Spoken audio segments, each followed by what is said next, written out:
खुलुमबाय बड'लेण्ड पाब्लिक रादाब नायगिरि नोंथांमोनखौ बरायबाय। बड'फा उपेन्द्रनाथ ब्रह्मनि 33थि रुंसारि सानखौ दुलाराय बर' फरायसा आफादा क'क्राझार जिल्लानि सिङाव थानाय दतमानि थुलुंगाफुरियाव फालियो।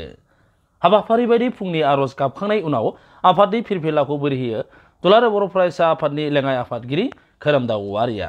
बड'फानि मारफुंसालियाव बिबार बावजेनो बड'लेण्ड मुलुगसोलोंसालिनि रेजिस्ट्रार डक्टर सुबुं बसुमतारिया।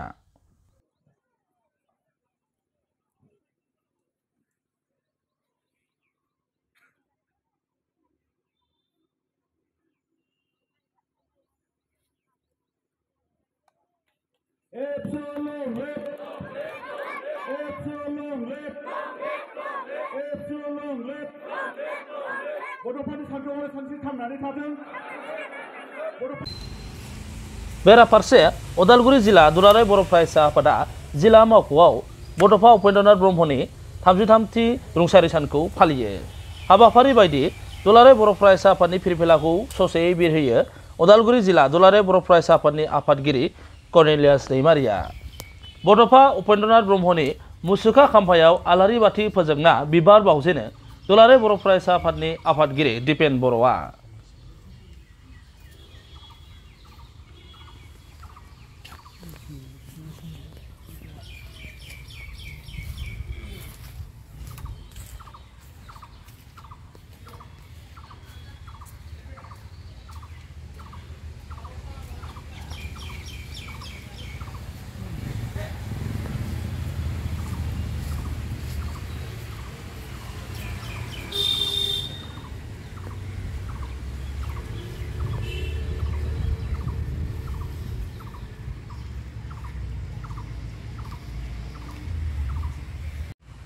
जिल्ला एफारियाव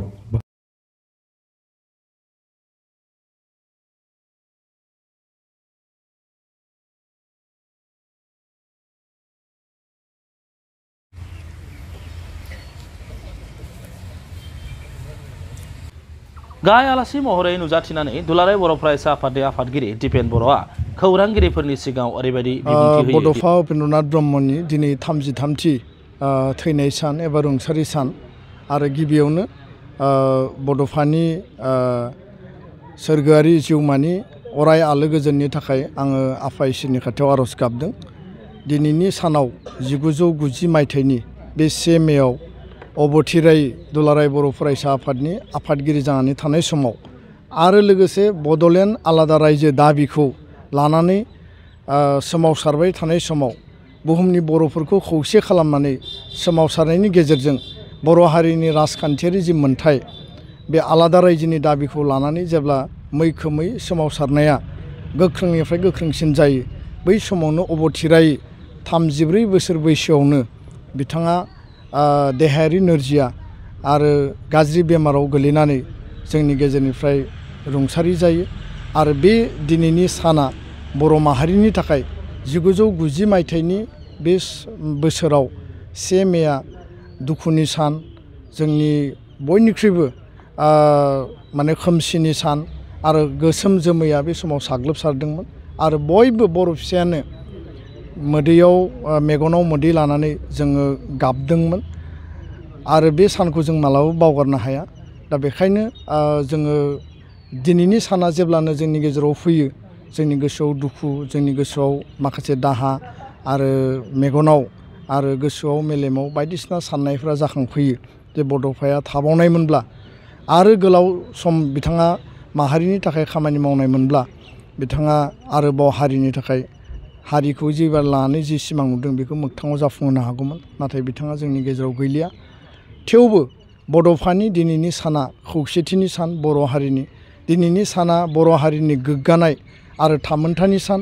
दिनैनि साना बर' हारिनि थाखाय जांख्रिखांनायाव देरहासारनायनि मोनसे सान आरो बेखायनो दिनै बड'फानि बे आलादा रायजोनि बड'लेण्डनि जे आन्दलन बा मोनसे सोमावसारनाय बे मोनसे रेभलिउसननि गेजेरजों दिनै जोङो BAC गोरोबथा, BTC गोरोबथा आरो BTR गोरोबथा जों मोनथाम गोरोबथा मोननो हाबाय आरो बे गोरोबथायाव गुबुन गुबुन जोंहा हाथियार लानानै सोमावसारग्रा बिथांमोननिबो कन्ट्रिबिउसन मेजर रल दङ, इनिसियेटिभ दङ। नाथाय बड'फानि जि मोनसे सिमांमोन बे सिमांजोंनो दिनै जोङो ज'है बर' हारियानो गुबुन गुबुन लामाजों सोमावसारनानैब्लाबो जों मोगथाङाव दिनै बे थासारियाव मोनफैबाय। दा बेखायनो जोङो दिनैनि समाव बड'फाया जोंनि गेजेराव गैलिया। बड'फाया मोदोमै मोखाङै महरै थै मोदोमै जोंनि गेजेराव गैलिया। नाथाय बड'फाया मोनसे बाथ्रा बुंनानै गालांदों जे आं थैनोसैयाव आंहा दुखु गैया, नाथाय आं थैनायजों आंनि सान्थौ सानस्रिया जुदि थैफालाङोब्ला आंहा बेयाव बांसिन दुखु थागोन। दा बड'फानि जि सान्थौ सानस्रि बिनि सिमांमोन, बे आद्रा सिमांखौ जों मोगथाङाव जाफुंहोनांगोन। आरो बेखायनो बिथांनि जे आलादा रायजोनि जि सिमां, बेखौ दिनैनि तारिखाव गणतान्त्रिक आरो राजनैतिक आरो ससियेल मबिलाइजेसननि गेजेरजों माब्रै जोङो सानसे बेलासे जोङो जाफुंसार होनो हायो, बिनि थाखाय जोङो सिस्टेमेटिकलि हाबा मावलांनांगोन गासैबो लेभेलाव। आरो गुबुन मोनसे बाथ्राया जाहैबाय जे बुहुमाव बर' हारिखौ गेरेमसा माहारि दानायनि जि बिथांनि सिमांमोन, बे सिमांखौ मोगथाङाव जाफुंहोनो थाखाय जोङो दुलाराय बर' फरायसा आफादनि साफ्रोमबो मावथि, साफ्रोमबो बिबानगिरि, साफ्रोमबो केडार्सआ दिनै हाबा मावगासिनो दङ। दा बेखायनो सानसे बेलासे बिथांनि जि गेरेमसा माहारि दानायनि जि सिमां, बे मोगथाङाव जाफुंसारगोन। गुबुन मोनसेथिं गोग्लैसोनाय हारि माहारिखौ बिथाङा एखे लोगो थांना थानाय बा बोखांनायनि बाथ्रा बुंदोंमोन, जायनि थाखाय लिभ एन्ड लेट लिभ, थां आरो थांनानै थानो हो। दा बेखायनो गोग्लैसोनाय जोंनि ओनसोलाव थानाय हारि माहारिखौबो जोङो एखे समानै लांफानानै जौगाहोनायनि थाखाय जोङो सिमां नुदों। दा बेखायनो बड'फाया जोंनि गेजेराव गैलिया, नाथाय बड'फाया जोंनि गोसो गोरबो मेलेमाव गोथां जानानै दङ। आरो बिथांनि जि सिमां, बे सिमांखौ मोगथाङाव जाफुंहोयोब्ला बड'फाजोंनो बुहुमाव बर' हारिया दिनै सिनायजाबाय, बिथांनि सोमावसारनायजों सिनायजाबाय।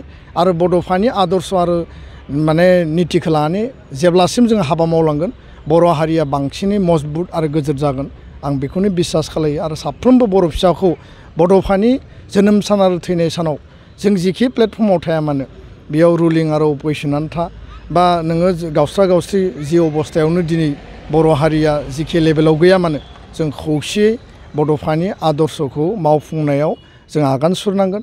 आरो बेनो इउनिटिनि मोनसे प्लेटफर्म होननानै आं सानो। आरो सोमावसारनायनि समावबो जि गावस्रा गावस्रिमोन, बेखौ बड'फाया फाइनेलि ज' खालामनानै हाबा मावलांनो थाखाय बयखौबो आपिल खालामदों। आरो बे दिनै साक्सेसबो जाफैदों। आं बेखिनिखौनो बुंबाय, गोजोन्थों।